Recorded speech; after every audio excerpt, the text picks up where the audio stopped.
Pertanyaan semua investor retail di Indonesia, sebenarnya bandar saham itu ada nggak sih? Dan kalau ada pun, siapa sih sebenarnya bandar-bandar saham ini?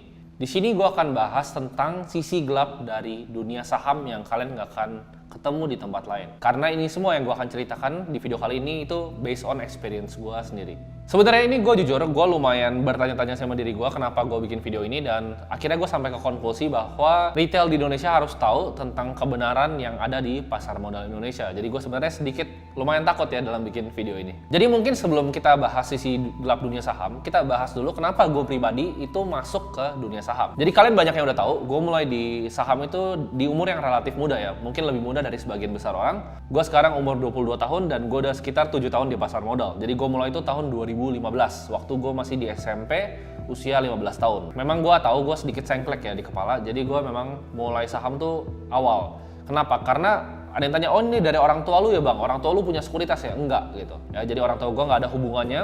Bahkan gue waktu itu sempat dimarahin karena waktu itu gue sempat bolos sekolah untuk trading. Jadi orang tua gue bilang, ini lu ngapain sih di depan layar? Ini kan cuma angka-angka judi, buat apa sih sebenarnya lu ngelakuin hal-hal ini? Gue waktu itu awalnya baca buku, jadi gue baca buku tentang orang-orang sukses. Di situ ada Bill Gates ya kan, ada Enzo Ferrari, ada juga Warren Buffett. Dan Warren Buffett ini yang paling mengambil ibaratnya attention gue atau perhatian gue. Kenapa? Karena dia bisa dengan investasi di saham jadi super kaya. Jadi gue coba dong, oke, gue cari-cari tuh dari Google, gue cari apa sih itu saham. Jadi oh saham tuh kepemilikan perusahaan. Gue belajarin semuanya, semua hal tuh gue pelajarin dari technical analysis ya, fundamental analysis, apapun tentang saham gue kulik. Kalau kalian tanya mungkin buku tentang saham yang gue udah baca, lu mau sebut misalnya Peter Lynch, Warren Buffett, buku tentang Warren Buffett sendiri aja ada 50 biji kali gue baca. Dari The Warren Buffett Way, Snowball, semua itu gue udah pernah baca. Sampai akhirnya gue ketemu salah satu buku yang waktu itu orang bilang agak sulit dibaca, yaitu The Intelligent Investor. Nah di situ gue belajar tuh, oh ternyata Mr. Market tuh gue kerjanya seperti ini. Oh ternyata saham itu bisa dievaluasi ya, ternyata ada harga intrinsiknya. Jadi selama gue dari 2015, dari gue usia 15 tahun sampai gue 2020 ya, waktu sebelum COVID, gue tuh adalah investor fundamental garis keras. Bukannya gue nggak coba analisa secara teknikal dan lain-lain, gue coba ya analisa teknikal. Tapi yang paling stuck di gue adalah gue ngeliat saham itu adalah sebuah bisnis. Jadi itu kepercayaan yang gue punya sampai tahun 2020. Waktu itu gue awal mulai bikin konten di YouTube, gue mulai bikin konten juga di TikTok mengenai saham. Kalau kalian tahu, gue waktu itu masih pakai baju kutang ya, ngajarin tentang price to earning ratio ya, price to book ratio. Seiring portfolio gue mulai besar dan gue mulai punya ibaratnya followers, di situ gue banyak mulai ketemu beberapa orang yang di dalam pasar modal. Karena waktu itu gue ngelihat pasar modal tuh dari luar, mungkin kayak kalian. Jadi gue nggak pernah berinteraksi langsung dengan analis dari sekuritas, gue nggak pernah berinteraksi langsung sama bos-bosnya bahkan yang punya sekuritas, sama direktur-direktur aset management. Gue waktu itu nggak pernah ketemu. Tapi begitu gue ketemu ibaratnya naga-naga di pasar modal ini, jadi banyak persepsi gue justru yang berubah tentang pasar modal Indonesia. Contoh yang sederhana, misalnya tentang analisa teknikal yang dulu gue percaya banget, kayak misalnya, oh gue akan selalu cari tuh kira-kira support resistance di mana, gue bisa buy on breakout di mana. Tapi gue lihatnya sekarang, technical tuh malah digunakan oleh yang disebut bandar ini untuk mengelabui retail. Maksudnya apa? Mereka jadi tahu retail tuh gambar garis di mana dan mereka kerjanya di mana. Justru mereka pakai tapi untuk ngelihat retail tuh pasangnya di mana dan cara mikir retail tuh seperti apa. Itu contoh hal-hal yang gue pelajarin. Nah, gue percaya waktu itu bahwa on a long period of time ya, saham itu akan selalu balik ke intrinsic value-nya. Sebenarnya gue masih percaya sampai sekarang. Tapi di beberapa saham doang dan di market yang efficient. Maksudnya apa? Jadi kita tahu teori Eugene Fama, yaitu efficient market hypothesis. Bahwa di hipotesa ini disebutkan ya, bahwa pelaku pasar itu adalah orang-orang yang rasional dan harga pasar itu merefleksikan dengan semua berita yang ada di saat ini. Jadi ibaratnya nggak mungkin untuk kita bisa ketemu saham yang diskon. Tapi kita tahu di prakteknya, hipotesa ini apalagi di Indonesia, mungkin kalau kalian tanya sama semua fund manager di Indonesia dan semua orang yang main saham cukup lama di Indonesia, saham di Indonesia itu sangat tidak efisien. Jauh lah dari orang bilang EMH, efficient market hypothesis. Kenapa? Karena banyak banget ibaratnya individual yang mendapatkan informasi jauh lebih awal dibanding kita investor retail. Banyak yang udah tahu, oke, saham A nih mau corporate action tanggal sekian, mau right issue-nya sekian di tanggal sekian. Sebelum retail tuh dapat informasinya, sebelum muncul tuh di RTI corporate action, orang udah banyak yang tahu duluan. Yang dapat informasi dibilangnya A1. Yang paling penting gue pelajari selama ini di saham itu adalah dua. Satu adalah uangnya masuk, money flow, dan yang kedua adalah kepentingan dari emiten tersebut. Contohnya ada kepentingan politik dan lain-lain, tapi itu mungkin gue nggak bisa bahas ya di video kali ini. Nah, hal-hal seperti ini kalau bisa di luar negeri, ini juga sebenarnya di Indonesia ada hukumnya di pasar modal, itu disebut dengan insider trading, di mana dapat informasi lebih dulu tentang perusahaan tuh mau ngapain dan memanfaatkan justru informasi itu untuk melakukan trade ya. Jadi kalau misalnya kalian kerja di sekuritas, kalian tuh nggak bisa main cuman beli saham kayak kita biasa gitu. Kalian mesti report ke atasan kalian. Nah makanya dilakuin sama orang-orang di sekuritas, mereka pakai friends and family, jadi pakai nama mamanya, nama adiknya untuk transaksi jual beli saham. Dan itu di Indonesia adalah hal yang lumrah. Sedangkan kalau di luar negeri, itu tuh sangat diregulasi ketat oleh SEC ya, Securities and Exchange Commission. Jadi itu sangat diawasin dan itu bisa dikenain insider trading dan banyak hedge fund yang udah kena. Contohnya seperti SIC Capitalnya Stephen Cohen berubah jadi family office karena pernah kena charge insider trading. Jadi divine luar biasa besar. Indonesia itu nggak punya SEC dia, sebenarnya punya, namanya OJK. Kita bisa lihat ada yang bisa pamendam secara sosial media, ini jarang loh. Hampir jarang terjadi sebenarnya di US, apalagi di pasar modal. Yaitu kalian bisa pamendam suatu saham ya dengan memanfaatkan retail untuk buangin barang kalian. Di sini gua akan definisikan saham sebagai barang ya. Karena biasa orang-orang market ngomong saham itu barang. Hal ini bisa terjadi kenapa? Karena banyak investor bodoh di Indonesia. Dengan bikin buku di Gramedia kalian bisa langsung pamendam retail. Mungkin banyak dari teman-teman yang sempat ngomong, "Oh, lu pom-pom saham itu." Gua misalnya kemarin bilang di video gua kan, gue cara investasi saham dengan 10 juta, ada yang bilang, "Wah, lu pom-pom Bank BRI." Itu gimana cara dipom-pomnya? Kalian tuh punya miskonsepsi yang salah tentang kata-kata pom-pom. Jadi pom-pom itu sebenarnya bukan naikin harga saham. Ini yang kalian selalu salah. Kalian selalu kira pom-pom itu artinya gue suruh lu beli harganya naik, sahamnya udah gue cuan. Enggak. Untuk naikin harga saham, let's say kita cari yang biasa di pom-pom lah ya. Kalau BRI kan susah pom-pomnya, market cap-nya ratusan triliun. Biasanya di pom-pom tuh 200-300 miliar. Kalau tanya gue pribadi, untuk naikin saham 200-300 miliar, itu gue pakai duit gue sendiri udah cukup. Gue nggak perlu kalian untuk beli sahamnya, gue beli sendiri sahamnya naik. Tapi pertanyaannya apa? Kalau gue punya barang, ya kan? Gue punya barang nih, sahamnya naik. Ibaratnya gue udah izin ya sama emitennya. Gue beli nih, sahamnya naik ya kan? Kadang kan biasa sahamnya 200-300 miliar market cap-nya, itu nggak liquid sahamnya. Ya bid offer-nya tipis. Gue beli nih, sahamnya naik. Problemnya apa? Gue nggak bisa jualan barangnya, gitu. Karena tipis bid offer-nya. Jadi yang gue perlu apa? Gue pom-pom, ya. Gue pom-pom untuk kalian beli di harga yang udah gue naikin. Jadi pom-pom itu bukan beli pas naik. Tapi pom-pom itu gue udah naikin dulu, baru gue suruh kalian beli. Jadi kalian tuh exit liquidity-nya. Jadi gue buang barangnya ke kalian. Itu baru definisi dari pom-pom. Nah, ini banyak banget yang dilakukan sama influencer sebenarnya di Indonesia. Nah, makin gue terjun ke dalam dunia di capital market ini, semakin gelap ibaratnya dunia yang gue lihat. Jadi cara permainannya, ya. Banyak retail yang salah masuk ke permainan ini ya dengan tanpa ilmu, ngira ini adalah permainan yang adil. Tapi gue akan kasih tahu kalian di sini, permainan di pasar modal tuh tidak adil untuk retail. Saham itu ya, gue kasih analogi, mungkin yang paling gampang kalian ngerti adalah kayak kita main pingpong sama kaca. Kalian main pingpong pakai kaca tapi ngeliat diri kalian sendiri. Tapi di belakangnya, jadi kaca itu bisa tembus gitu ya, bisa tetap main ya. Belakangnya itu adalah orang yang kalian nggak tahu siapa lawannya. Kalian cuma bisa lihat diri kalian sendiri di kaca, tapi kalian nggak bisa lihat belakangnya itu siapa. Itu kayak kalian buka sekuritas kalian dan mulai trading. Jadi yang buat bilangnya scalping itu gampang dan lain-lain, hati-hati. Karena banyak yang sebenarnya ngajarin scalping, tapi sebenarnya itu adalah kerjasama dengan sekuritas atau dibuat sama sekuritas gitu.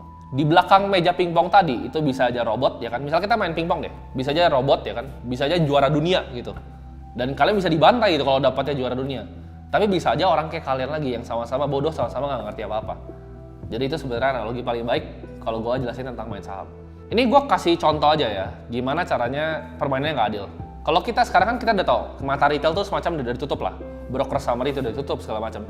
Tapi uniknya gini, bandar itu bisa ngelihat saham lo apa. Jadi bandar tuh bisa ngelihat barang-barang lo apa, tapi lo nggak bisa ngelihat barangnya dia apa. Maksudnya apa? Kalau kalian tahu, saham itu kan ada DPS kan, daftar pemegang sahamnya. Kalau kalian beli agak gede, misalnya gue beli gede lah, misalnya 30M, 50M, Timothy Ronald tuh bakal muncul di DPS-nya. Jadi T+2 nanti bandar tuh bisa ngelihat barang gue. Oh ini dia beli nih, misalnya pakai Buana, pakai RF gitu. Jadi gue tuh bisa di tracking sama bandar. Nah, tapi kita nggak bisa ngelihat dia balik gitu. Jadi itu menurut gue permainannya nggak adil. Karena kita lihat saham itu sebenarnya adalah zero sum game. Banyak yang bilang misalnya contohnya saham itu sebenarnya kebutuhan kolektif. Tapi di sini gue bisa bilang secara jujur, ini gue nggak akan gue akan pernah ngomongin di publik. Tapi saham itu adalah zero sum game. Dimana kalau misalnya kalian untung di satu sisi, ada yang rugi. Ya, kayak tadi main pingpong, kalau ada yang menang, ada yang kalah. Jadi kalau di saham itu kan perangnya sama kan, kalian lihat order booknya itu. Setiap kalian mengambil keuntungan, sahamnya naik 20%, pasti ada yang beli di harga yang kalian beli, dan nanti pas sahamnya turun, dia rugi. Jadi it's always a zero sum game. Entah kita ngambil uangnya dari orang lain. Nah ini banyak banget nih yang menciptakan ilmu-ilmu yang menurut gua unik gitu. Contohnya ada yang pakai ilmu bandarmologi ya kan. Ada yang coba untuk men-tracking, misalnya ini bandarnya siapa, dengan melihat misalnya, oh ini Credit Suisse foreign nih, bandar nih, asing nih gitu kan. Terus ada yang bilang misalnya, oh kalau misalnya PD ya kan, Indo Premier itu adalah retail ya. Di sini gue bisa kasih tahu itu adalah cara yang sangat konyol. Kenapa? Karena bandar itu kalau kalian pernah tahu cara kerjanya, kalian nggak akan tahu cara tracking dia gimana. Kenapa? Karena sekuritasnya nggak satu. Jadi dia kalau akumulasi barang, contohnya. Jadi bandar itu suka akumulasi di saat barang itu masih illiquid ya. Jadi misalnya barang-barang bagus kayak Alto 2000, 3000, bandar tuh akumulasi. Nah akumulasi gimana caranya? Dia nggak bisa langsung beli kayak kita HK. Kenapa? Karena size-nya gede, ratusan sampai triliunan. Dia harus masuknya kecil-kecil. Ya, ini masuknya bisa prosesnya mingguan nih ngumpulin barangnya nih. Jadi itu bisa masuk pakai broker lain ya, di crossing sini masuk lagi pakai broker. Nggak mungkin kalian bisa tracking. Jadi nggak ada fungsinya sebenarnya kalian coba cari-cari bandar dengan cara kayak gitu karena ilmunya mereka tuh jauh gitu. Jadi kalian nggak akan bisa lah intinya tracking dengan cara begitu. Tapi bukan berarti itu ilmunya salah ya. Kalian tetap bisa pakai untuk ngelihat money flow-nya kemana. Karena money flow itu nggak akan bohong. Net buy dan net sell tuh nggak akan bohong. Pertanyaan paling besar ya, bandar itu sebenarnya siapa? Gue mungkin nggak bisa jawab di sini ya siapa bandar itu, tapi gue akan kasih hintnya. Ya. Bandar itu bandar terbesar dari suatu saham. Ini kalau di Indonesia ya adalah ownernya itu sendiri. Bingung nggak kalian? Bandar terbesar dari suatu saham itu justru owner emiten itu sendiri. Kenapa? Ini gue kasih contoh ya. Misalnya gue punya uang 20M nih ya. Gue punya uang 20M. Gue beli saham yang lagi tidur nih. Saham yang kayak market cap-nya 400-500M. Gue beli nih. Menurut kalian apa yang akan terjadi? Misalnya gue nggak izin sama ownernya. Gue bakal diguyur habis bos. Jadi gue beli nih 20M nih, naik kan harganya. Itu gue pasti diguyur sama emitennya. Ya duit gratis buat dia. Saham gue tidur dikasih 20M sama orang ya gue sikat lah barangnya. Itu tuh hal-hal yang terjadi. Jadi kalian tuh nggak bisa kalau bilang value investing ya cari barang-barang kecil. Kalian harus izin sama emitennya sebenarnya. Nah sebenarnya banyak contoh-contoh kayak itu yang masih beredar di bursa ya mungkin gue nggak bisa sebut. Tapi gue akan coba pakai contoh yang udah hilang aja. Contohnya kayak misalnya Hanson International, ya, MIRX ya kan. Saham-sahamnya Beni Coro. Itu bandarnya siapa? Ya ownernya sendiri. Gitu. Bandar dari saham itu lah ya ownernya sendiri karena dia yang bisa tektok paling enak. Tapi kenapa pertanyaannya owner bisa main sahamnya sendiri? Kan itu insider trading. Ini Indonesia balik lagi ya kan. Bisa pakai KTP orang, beli KTP orang 300.000 dapat gitu kan. Kalian mau bayar nomini setahun paling 2 juta gitu. Udah bisa dapat banyak kan akun-akun buka sekuritas A, B, C kan mau di KI, RF buka kan, YP semua bisa buka semua. Jadi hal kayak itu tuh gampang di Indonesia. Gimana caranya sistem kerja bandar? Jadi sistem kerja bandar itu gue akan bagi menjadi 2. Yang paling gampang adalah satu bandar yang ngerampok sama bandar yang pintar untuk maintain harga. Nah, bandar yang ngerampok ini gimana ciri-cirinya? Sahamnya naikin tinggi ya itu udah sekali dam beres. Ya itu gampang, itu nggak usah penjelasan. Yang kedua adalah gini, gue kasih contoh. Misalnya sahamnya dia beli di harga 700. Saham itu naik sampai 2.600. Itu dia dapat spread margin kan di situ. Pas dari harga 2.600 dia jualin tuh barangnya. Itu dapat marginnya. Sahamnya turun lagi misalnya ke 1000, let's say ke 1000 lah, sahamnya turun ke 1000. Biasanya kalau bandar yang pamendam udah dia selesai, gue udah cuan gede. Nah tapi bandar yang pintar yang maintain harganya, dia akan masuk di harga 1000, pakai spread harga yang tadi. Jadi udah cuannya dipakai untuk masukin ke sahamnya lagi. Nah tapi untuk naikin misalnya dari 1000 ke 3000, apakah dia butuh semua uangnya yang tadi dari 700 sampai 2600? Jawabannya enggak. Dia cukup beli sedikit-sedikit. Jadi dari 1000 sampai 1100, retail bakal ngikut ke 1300. 1300 dia masuk lagi. 1400 retail bakal ngikut lagi ya. Jadi cuma perlu pupuk kecil-kecil aja. Begitu sahamnya udah turun kan dia punya cuan gede, dia tinggal pupuknya kecil-kecil. Ya, jadi cara mainnya kayak gitu. Nah, itu bisa bikin harga sahamnya rata gitu dan ngikutin fundamentalnya. Karena begitu dia overprice bandarnya jualan. Ya kan pas dia di bawah dia akumulasi. Jadi dia ranging belinya tuh jauh. Ranging belinya antara dia distribusi sama akumulasi itu jauh. Distribusi, akumulasi. Nah, ini yang kalian harus ngerti dalam money flow di saham. Fungsi kita tahu ini adalah apa? Untuk kita mengetahui kepentingan owner dari emitennya ya. Biasa karena kalau kita mau cari saham yang cuan, harus cari emiten ini kepentingannya apa. Nah kita kan tahu beberapa saham ya, kayak misalnya BCA, BRI, BNI gitu. Kita bisa invest untuk jangka panjang. Tapi untuk sebagian besar ya, mungkin 95% saham di Indonesia, itu kalian harus tahu money flow-nya seperti apa, kepentingannya apa. Jangan coba-coba main saham-saham small cap yang kalian nggak ngerti. Paling simple kita ngelihat, misalnya kalau misalnya contoh ya, maksudnya money flow itu apa? Kalau misalnya kita lihat saham nih masuk ke MSCI, malah biasanya turun kalau di Indonesia. Unik kan? MSCI padahal indeks dunia, di mana kalau misalnya orang secara pasif investing, misalnya beli di BlackRock, beli ETF kayak EIDO gitu kan, itu dia beli MSCI gitu, jadi beli basket of indeksnya Indonesia. Tapi uniknya saham Indo begitu masuk ke MSCI, biasa ada yang buang barang, yaitu bandar lokal. Jadi kalian cari misalnya kayak Arto gitu kan, Arto sampai masuk MSCI baru buang, ya kan? Misalnya ADMR nih, nanti misalnya mau masuk MSCI baru buang. Jadi caranya itu adalah kalian ngelihat ya, justru bandar ini mau jualannya di mana? Karena dia kalau misalnya dia pegang gede, dia nggak bisa jualan kayak gue bilang tadi. Pom-pom tuh butuh orang yang beli kan. Kalau udah dapat kayak MSCI, udah diambil sama asing, itu enak buangnya. Nah jadi sebenarnya pertanyaannya di Indonesia itu ngalahin indeks apakah susah itu? Ya enggak. Kalau kalian punya namanya black edge-nya ya. Jadi kalian punya informasi yang orang lain nggak punya. Tapi sebenarnya layaknya semua negara berkembang, ini adalah hal yang justru sebenarnya biasa aja dan lumrah. Walaupun sebenarnya kita main pingpong sama kaca, kita nggak tahu belakangnya siapa. Tapi sebenarnya tergantung kan, kita sendiri main pingpongnya sejago apa. Jadi sebenarnya bisa menang. Mau kalian lawan bandar, kalian lawan retail kayak kalian, tergantung seberapa jago kita main pingpongnya dan ilmu kita sejauh apa.